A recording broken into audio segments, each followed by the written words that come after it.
Hey everybody, welcome to the Tone Church.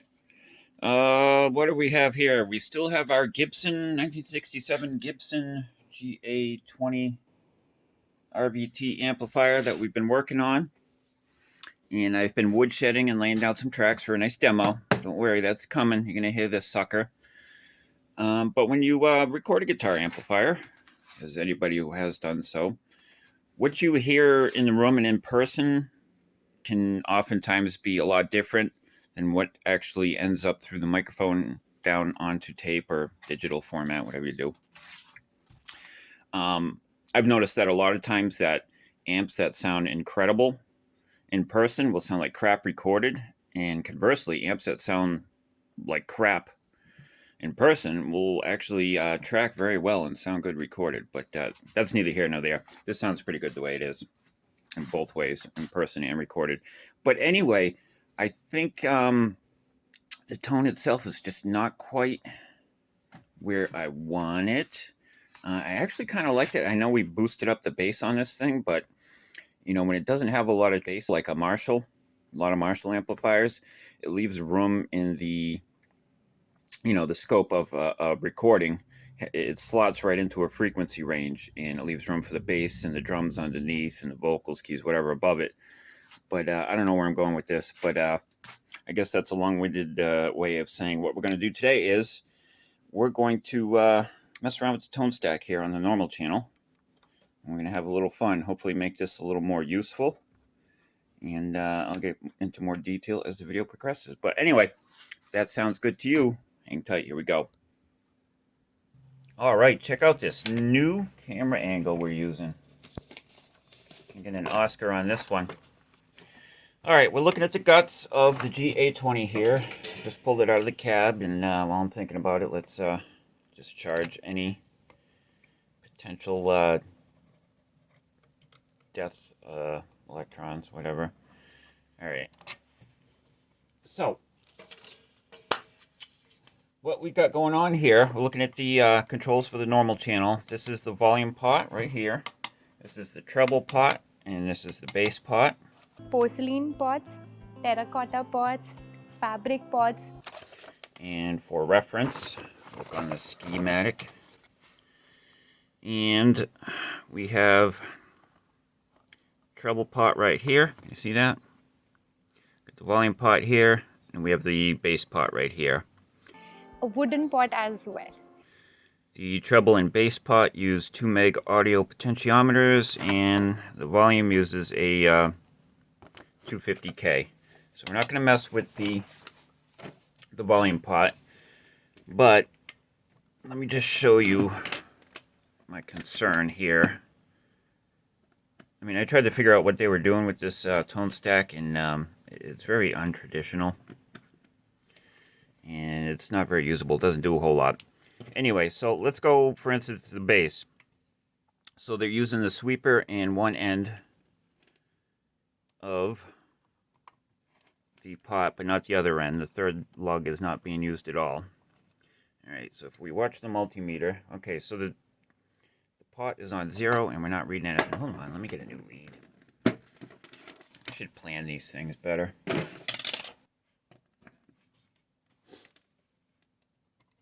All right, so we are clamped on to the sweeper and the one lug on the bass pot that's being used. So we have the pot turned down to 0. We got 52 ohms, basically 0. Now if we turn it slowly, all right, we're up to 145. Now we're on 1. We're up to 2 ohms, 2 kilo ohms, sorry. We're up to 2K. We're on 1. We go to 2. We're up to 206K. Go to 3. 246K. And then we'll turn it on 10. 258K. So we gained 12K from 3 to 10. So basically, the bass knob does basically no change between 3 and 10, and all the change is between 0 and 3. So it's going to be extremely touchy, and it doesn't do a whole lot. So this is bad. This is not good. So I've been trying to think what we should do with this, what we should replace it with. I thought of maybe using a Marshall tone stack or a Fender tone stack, and well, let me show you on the computer what we came up with. All right, they have this great tool on the old internet called the Tone Stack Calculator, or TSC, in the web, and it allows you to pick a lot of very common tone stacks, and you can change the values of the components to see how it will react. So for instance, we get a Marshall tone stack. I'm not exactly sure which one this is, probably, you know, a plexi or something like that. But we have a bass, a mid, and a treble control, so 3 potentiometers, treble, bass, mid. And you can see what turning the knob up and down does. And you can see on a Marshall that the mid's not super, doesn't change things a lot. Alright, and we can go in here and we can edit, you know, what if we change resistor 1 from 33K to 100K? What happens? Hit apply, boom, lost a bunch of volume in the low end, and you can play around with that. So with the Gibson amp, we only have 2 knobs, a treble and a bass, and I thought maybe getting a dual concentric knob for one of the pots, you know, maybe we can add a mid control. But as I was playing around with these, and you can play around with the like the Bassman, which is very similar to the Marshall, a little bit different, but not much. You know, we have Baxandall and James tone stacks. These seem very interesting, although we're losing a lot of volume. I mean, at midpoint on your pots, I mean, we're at negative 22 dB across the board. But it is very flat, and you can bump it up, and, you know, these seem very interesting to me. But I kind of want to keep the original pots in the amplifier just because they're the original pots and they're working very good. So we can go in here and we'll edit the bass. It's a 1 meg, supposed to be a 1 meg.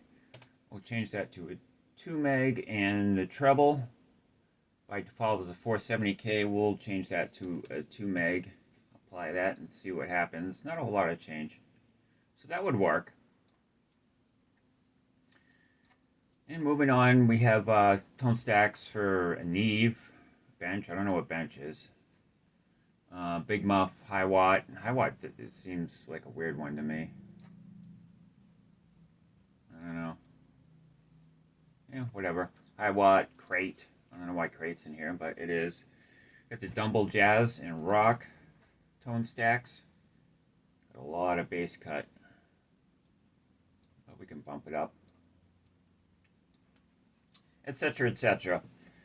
And so I kind of was thinking, all right, let's do a Baxandall, dual bass capacitor Baxandall. But they got this other one here called the Bone Ray. And at first, it doesn't have traditional treble and bass controls. It's got R tilt and R mid, and they work really weird. I mean, you look at this one. You know, it kind of shifts the midpoint of this control, and then when you go up, it knocks the high end off. But if this is down here, it just acts really weird. So I never really took this thing seriously. But it piqued my interest because of the name Bone Ray, and I did a little search on the internet. There's not a whole lot of information about it, but Merlin Blenco's name is mentioned. So, I mean, he basically wrote the book on this stuff. So I was looking at it a little more, and I'm like, you know what? If we edit this, so the mid and treble controls by default are 1 meg. If we change that to 2 meg, utilizing the original pots from the amp, it still works just fine. And no, it's not traditional where if you want more treble, you turn up more treble. You know, you gotta tweak the knobs because they're very interactive, but you can get a whole lot of control in this. It's just, you know, you gotta work for it. But I think this will work very good because you can get lots of high, you can get lots of low, and you can get lots of phone calls. Sound a little different, but it seemed like the guitar itself, my Gibson, just woke up. The vibrations in the wood were heavier. It was more sparkly. And the whole thing is, it's not brighter. You're tuning down a little bit. But it kind of seems brighter. But it's not. You know, it's like you said, it seems a little sadder. Yeah. Because you're just tuned down a little bit. I mean, it's not as sad as a D minor, but... No, I mean, I know, it's a hard thing to describe. That's why I figured I'd call you on it. But again, to pass off the video I sent, listen to that orchestral piece. They play like 30 seconds of it in A432, and then they do it in 440. And you feel it. It makes a difference in your mood. The fucking dead fly stuck to... Oh, now it's stuck to a... hair stuck to my sock off my garage. Well, You probably got killed by the 440 waves. Huh? You're shooting down flies in your house with 440 waves. The wind's just been blowing this dead fly around in my garage here. I'm just trying to get it out. Anyway, one of them greenback metallic ones. But, I know, dude. All I know is when I listen to that video, there's another one with some, like, British fucking good-looking blonde dude. What was that about Culture Club? And you didn't listen to Culture Club because of, now you're looking at blonde dudes? What's going on with you? No, that's just the way to describe him. I don't know who he is. You've seen his guitar videos before. He's got like a short hairdo. He's like some slim in his 30s, good-looking blonde dude from Britain. He plays the guitar, and he does videos. So you must have seen him. I have no idea who he is. But I've seen this video before, and I watched it again because the last time I saw it, it seemed to me like this guy was going in at the angle to like disprove it or something. But his video didn't do any demonstration for me that made me think like, oh, whereas other shit I saw did. But this one I sent you, it was pretty obvious. You don't got to try for it. 432 sounded like heaven, and 440 sounded like oppression. Not hell. It just sounded like the weight of the world was on your shoulders. Everything's negative and just kind of like, I don't know about this. And 432 sounded like, wow, let's just go be one with everything and just be happy. And it was like, woke up this morning, smiling at the rising sun. 3 little birds sit on my doorstep, singing the songs, pure and true. Alright. I don't want to get a copyright claim here. This is my message for you. It was like you felt like that, as opposed to... That's going to be the world's longest adjective. Hello, is there anybody in there? Just smile if you can see me. Yeah, Pink Floyd definitely tuned the 440. You know what I'm saying? Sure. But no, yeah, I mean, that just, I don't know. I guess it was the difference between doing coke and doing heroin. One is like, wow, I'm alive, and the other one's like, let's not choke on my puke and die. I don't know. You tell me. You're going to listen to it. You listen to it, and then you text me and let me know what you thought. But when you do the tuning, don't just strum through fucking goddamn... That's all I know how to play. No, yeah, I know, but really, dude, get a clean sound. A pure, clean sound, and really just listen to it and be like, wow. I don't know, man. It made a huge difference for me. When I tuned my guitar to that, it sounded better. It felt better. I thought to myself, you know what? There's no more question about it, because recently I tuned down a half step, because I've been tuning standard for years. And when I did that with my acoustic, it felt better. It played easier. It reminded me back of the day, and I'm like, okay, yeah, hey, there's a reason why those bands use this tuning, not just to facilitate easier bends and playing, but it's got a cooler sound to it. But but the guitar still sounded kind of dead. It actually sounded less alive because everything was down a half step, but it didn't sound any more brilliant. There was just something cool about it. When I tuned halfway in between those two, suddenly it just woke up and it became brilliant and clear and in tune and alive and more resonant and just, I don't want to say happy, because it's almost like the difference between a major chord and a minor chord, except it's not, because you know, I don't know. Again, it's a hard thing to describe. You know the difference between a major and a minor when you play it. Well, you get that melancholy feeling. I love minor chords. They're pretty, they're cool, blah, blah, blah. This is something different, but the difference is similar in how different it is. But it's, I don't know. Just do it. Just, all right. All right, I'll do it. Just, that video, let me know if you hear that difference in that video. Again, my wife went from a look in her face with her eyes sparkling to a sadness. And that look on her face was the same feeling I had in my body. So she had the same experience I did. I'm guessing you're going to have the same experience too. And the point in the end is that there's something to it. So why don't we just tune all our shit to 432? And if you ever record anything, record it in 432 and don't tell anybody. And then see if somehow that just gets more hits. Maybe it does, maybe it doesn't. Yeah, maybe that's what I've been doing wrong.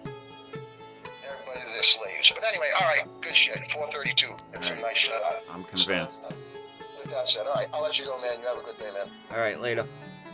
All right, later. Oh man, people think it's easy.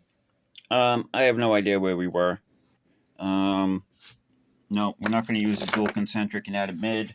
This tone stack sucks. We're going to add a bone ray. I think we're back to the program here. All right, let me fire up the soldering iron and swap this crap out here. Get some light in here. Swap that crap out for a bone ray and see what it sounds like.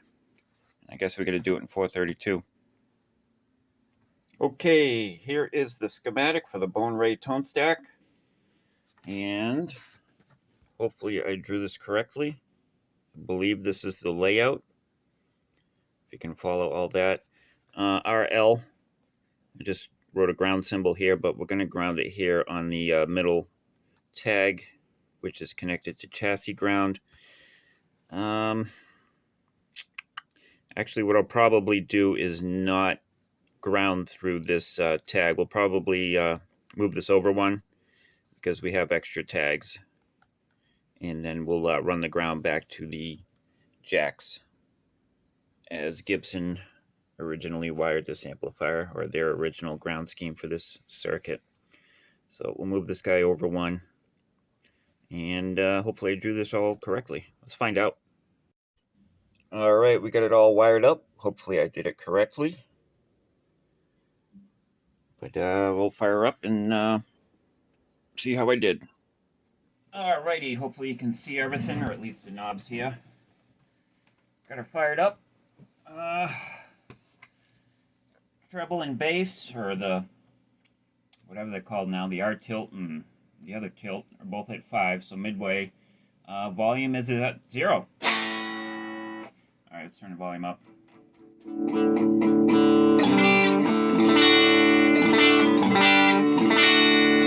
You can tell already that we've lost some volume, because prior to this on 3 we'd be pretty loud and we'd be getting some significant distortion or overdrive or saturation, whatever you want to call it, breakup. We'd be breaking up by now. It does sound pretty damn nice though, I'll tell you that much. Turn it up to 4.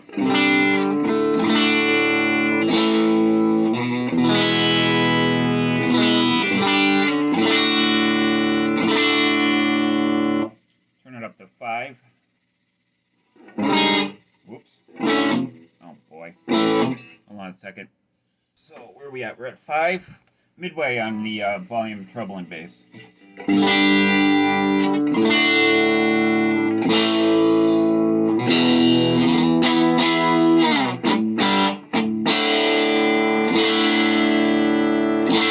Just barely starting to get into breakup now. The old tone stacks, we would have been well into overdrive and we'd really be getting a lot of crunchy tubeness. but it's nice because the volume is not overwhelming. We're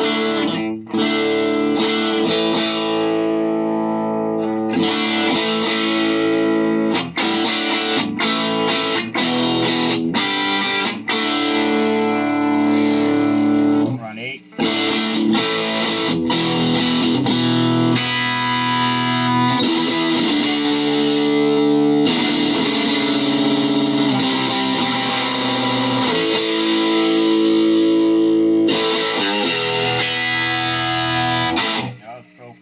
All the way up.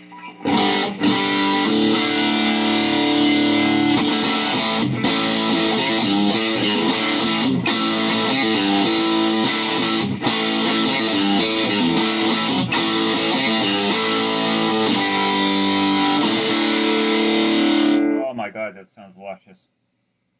Alright, so we'll put the volume at 5, and then we'll start messing with these things.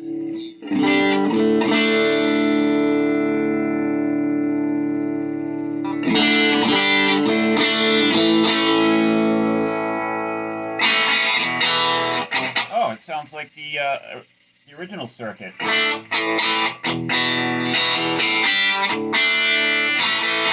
The original circuit as it was designed by Gibson. How about that?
So yeah, I am extremely happy with this. Let me shut this down.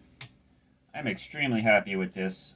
The only tone that does not sound good is when both the treble and the bass are on 0. But other than that, everything sounds freaking amazing. Yeah, I couldn't be happier. So I think the only thing left to do is to finish up the demos I've been starting to work on, and I think this is going to really sound good. Very, very happy. Alright, there you have it. You got the Bone Ray tone stack, and you've got some existential wisdom about the 432 hertz thing, and I hope that was enjoyable and entertaining to everyone. And yeah, we'll see you real soon. Hopefully we'll see you real soon with a cool demo of this amp. Thanks for watching. Rock on. Done!